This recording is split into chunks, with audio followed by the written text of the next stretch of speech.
Howdy, and welcome back to Celebrating Vintage Model Kits. Going to be doing a build on this AMT Brewster Buffalo. This is AMT's issue of the Matchbox kit. I did a review on the Matchbox kit a while back, and I'm going to assemble this version of it. And as you can see, inside it's got two sets of instructions. One's a reprint of the Matchbox instruction sheet, and the other one is this AMT instruction sheet, which uses the same artwork, just laid out differently. As you can see, pretty much the same. Main difference on them is doesn't really give you much of a painting guide other than this here, whereas this one from Matchbox has got specific call-out numbers and a little bit more detailed painting going on here. And I am going to do mine in the Dutch aircraft. The box art here shows the paint job on here, which is, from doing some more research, I believe is inaccurate. It shows a call out of F as the underside. Let's see what that matches up to. F is light gray, when in actuality these aircraft were bare metal on the bottom, and it was two tones of green as opposed to this green and brown they're showing. Similar camouflage style, but the colors were kind of a greenish green, and then more something that looked like olive drab. So being that these were coming from U.S. stocks, probably was standard dark green that the U.S. had, and then olive drab were the two colors that were being used, and then the bottom was just in bare metal. I take that back. No, I do recall reading that these aircraft were camouflaged in field, so they were coming from Dutch camouflage colors. But those are the colors that match up the closest to it now. So that's what I'm going to be doing it. This molding follows the Matchbox molding colors of the, it's been dubbed the strawberries and cream colors on here, so this should be fun to cover up. But we'll be getting this kit going. And so, hope you enjoy seeing this build.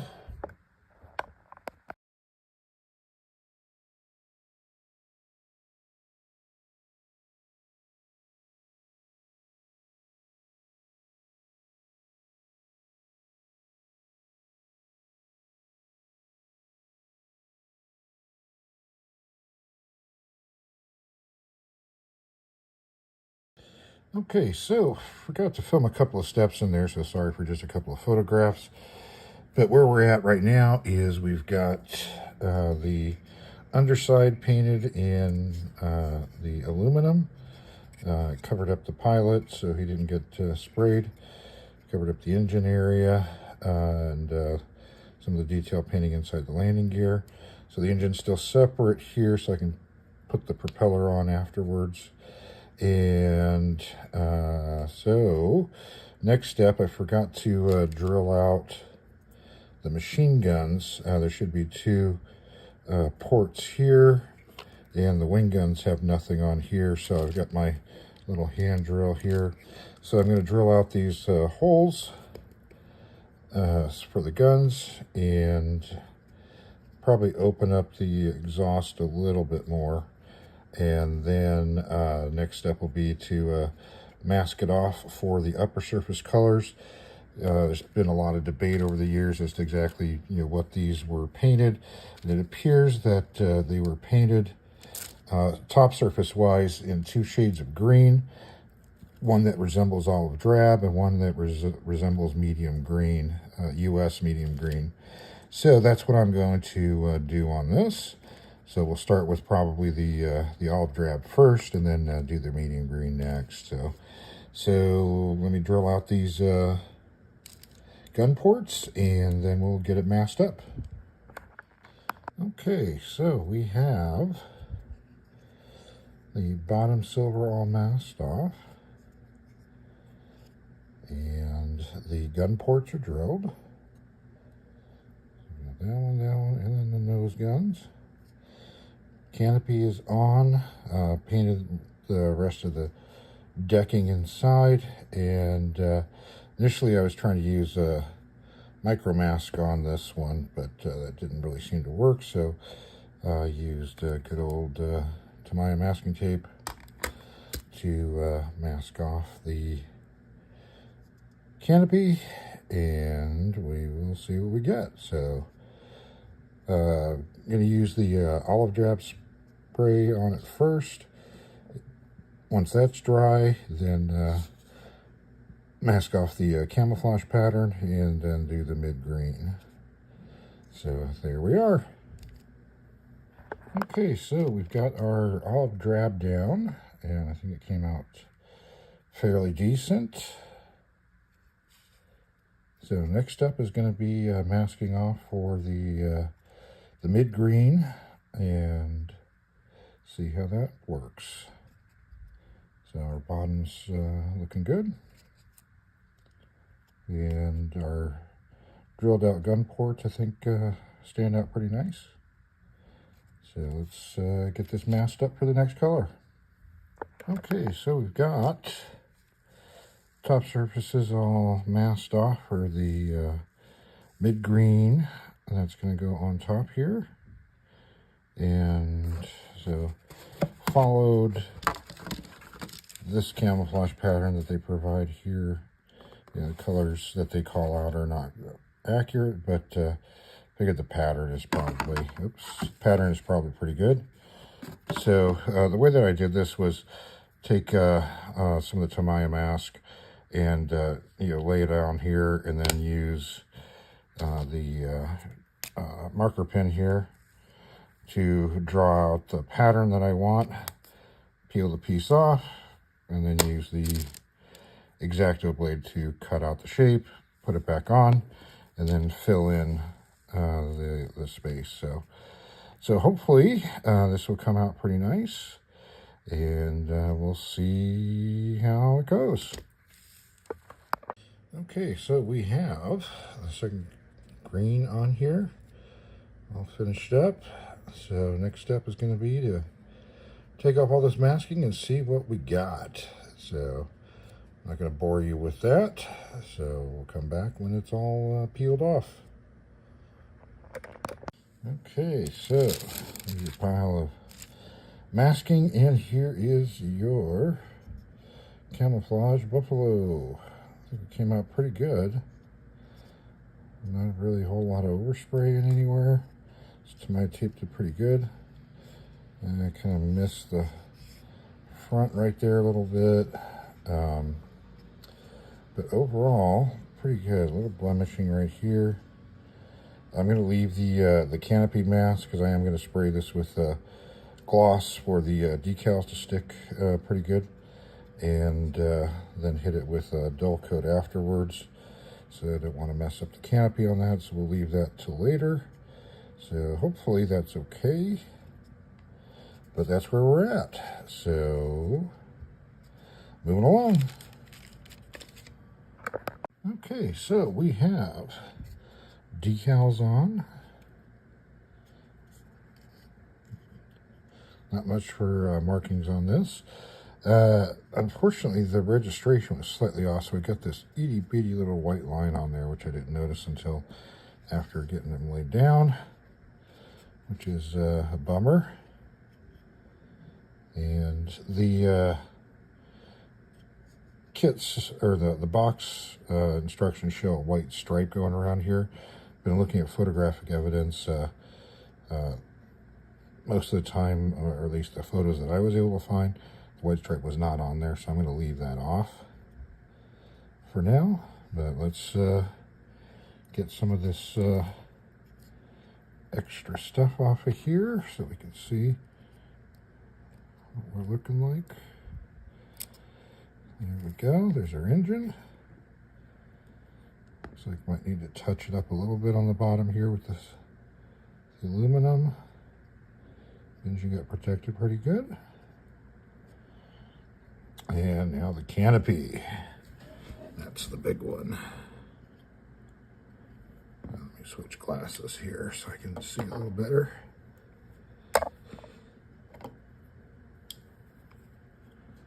Okay, so let's see what we got. Hopefully this Maya tape worked well.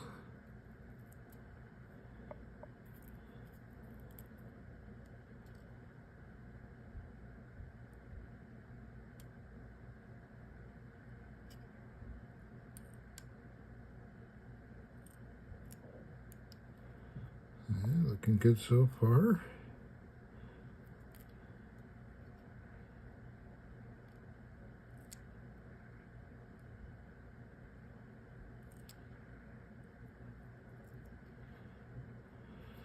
Nice, good.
Okay, so it's the one side there. It's looking pretty good. Let's see what the other side comes out as.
Last one.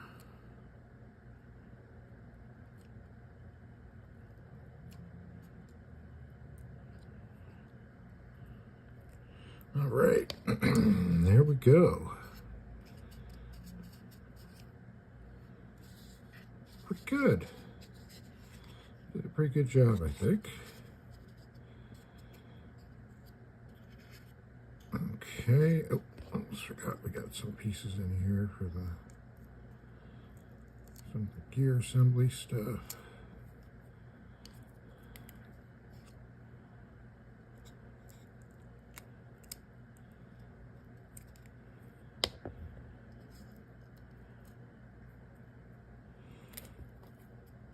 All right, so there's that. So what needs to be done still? You touch this up a little bit here, paint the exhaust, and then got the last little bits and bobs here, landing gear, prop, those are wheels. So we'll get those put on here and we should be finished with this kit. So almost there. Okay, so we are finished. Well, pretty much finished, I believe. Middle of all this, I dropped it and parts went flying everywhere. So a little bit of super glue saved the day a little bit here, but so here we go. My pilot got knocked loose inside the cockpit. But he does kind of get back into the seat there. And what's really causing me a lot of problems is this landing gear. Very, well, on the real aircraft, that was a major problem for it, was unstable landing gear. And this kit's assembly of it is really, really poor. Surprising considering how well engineered Matchbox kits tend to be. This was really poorly designed as far as how to put together, but I guess maybe there's not much you can do with something that the design starts out as poor. So there it is. Kind of got derailed at the very end there, but need to touch up a little bit more silver on the areas that I had to re-glue. But overall, not too bad. I'm pretty pleased with it. Aside from, the parts that broke off, I had to re-glue on. Lost, like in this little seam over here. You see a little bit of the orange showing through now. But, not too bad. Touch markings are a little plain, but, they're unique. Go orange. All right, so there you have it. I will take a few close-up pictures of it. You can see those at the end of the video here. All right, well, that's the end of this build.